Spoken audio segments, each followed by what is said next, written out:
Question जरा देखिए, कहता cylindrical conductor of length L and a uniform area of cross section A has a resistance R। A cylindrical conductor, देखिए एक cylindrical conductor है ऐसा। Cylindrical conductor मतलब समझते हो ना, वायर होगा कोई, wire cylinder, wire cylindrical shape का होता है। ओके, इसकी लेंथ कितनी है R, area of cross section कितना है A और रेजिस्टेंस कितना है R। Another conductor of length 2L, एक और कंडक्टर है जिसका लेंथ कितना है बताइए। 12। हाँ, तो इसका लेंथ कितना है इस बार 2L। And resistance R of the same material has area of cross section. Okay, another conductor of length 2L and resistance R, ध्यान से सुनिएगा, एंड रेजिस्टेंस R, यानी कि इसका भी रेजिस्टेंस कितना है R। तो परेशान ना होइएगा भाई, ठीक है, कि आप सोच रहे हो इसकी लेंथ 2 टाइम कर दी तो अभी भी रेजिस्टेंस R क्यों है। तो आंसर इसका ये है कि शायद इसके क्रॉस सेक्शन एरिया में चेंज हो गया हो, क्योंकि रेजिस्टेंस देखिए फॉर्मूला क्या होता है, R is equals to rho L upon A। ठीक है, आपको पता है रेजिस्टेंस को कौन कौन कंट्रोल करता है, लेंथ और एरिया।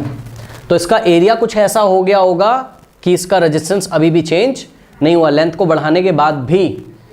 चेक कर लीजिए इधर, लेंथ को बढ़ाने के बाद, लेंथ को 2 टाइम कर दिया ना उसने, ठीक, लेंथ को 2 टाइम करने के बावजूद भी उसका रेजिस्टेंस इसलिए नहीं चेंज हुआ है क्योंकि एरिया ने कंट्रोल कर लिया होगा। एरिया क्या हो गया होगा, बढ़ गया होगा, तभी तो रेजिस्टेंस वापस क्या हो गया होगा, घट गया होगा, और घट के वापस उतना ही रहा, कोई भी चेंज नहीं हुआ। समझ पा रहे हो क्या मैं बात कर रहा हूँ। इसका रेजिस्टेंस R है, ये वाले कंडक्टर, इसकी लेंथ कितनी थी L, और आपने पढ़ा है कि L को अगर 2 टाइम्स कर दे तो रेजिस्टेंस भी 2 टाइम्स हो जाता है, लेकिन L को जब उसने 2 टाइम्स किया, खींच के किया होगा, ठीक, तो उसका क्रॉस सेक्शन एरिया क्या हो गया होगा, खींच के क्या किया होगा, मतलब खींच के तो नहीं हम बोलेंगे क्योंकि यहाँ वो चीज़ ऐसा बोला नहीं है उसने खींचने के लिए। हाँ, तो लेंथ 12 कर दी गई, लेकिन क्रॉस सेक्शन एरिया भी क्या कर दिया गया होगा, ज़्यादा, तभी तो उसका रेजिस्टेंस, भाई एरिया ज़्यादा करने से रेजिस्टेंस क्या हो जाता है, कम। तो रेजिस्टेंस लेंथ की वजह से बढ़ने ही वाला था, लेकिन एरिया ने क्या कर लिया, उसको कंट्रोल कर लिया। समझ में आई बात, एरिया बढ़ गया होगा नए कंडक्टर का। तो चेक करिए, वो यही तो पूछ रहा है क्या, of the same material has the area of cross section, ठीक, यानी कि नए कंडक्टर का क्रॉस सेक्शन एरिया कितना होगा। ठीक है, तो यहाँ का आपको क्रॉस सेक्शन एरिया आपको निकालना है सेकंड कंडक्टर का। लेकिन एक बड़ी मज़ेदार क्वेश्चन में बात उसने करी, अगर आप ध्यान से पढ़ें, यहाँ पे चेक करिए क्या कहता है, another conductor of length 12 and resistance R of the same material. अभी अभी आपने पढ़ा था सेम मटेरियल के होने से क्या सेम होता है, रेजिस्टिविटी। यस, अगर मटेरियल सेम है दोनों कंडक्टर का तो दोनों की क्या नहीं चेंज होगी, रेजिस्टिविटी।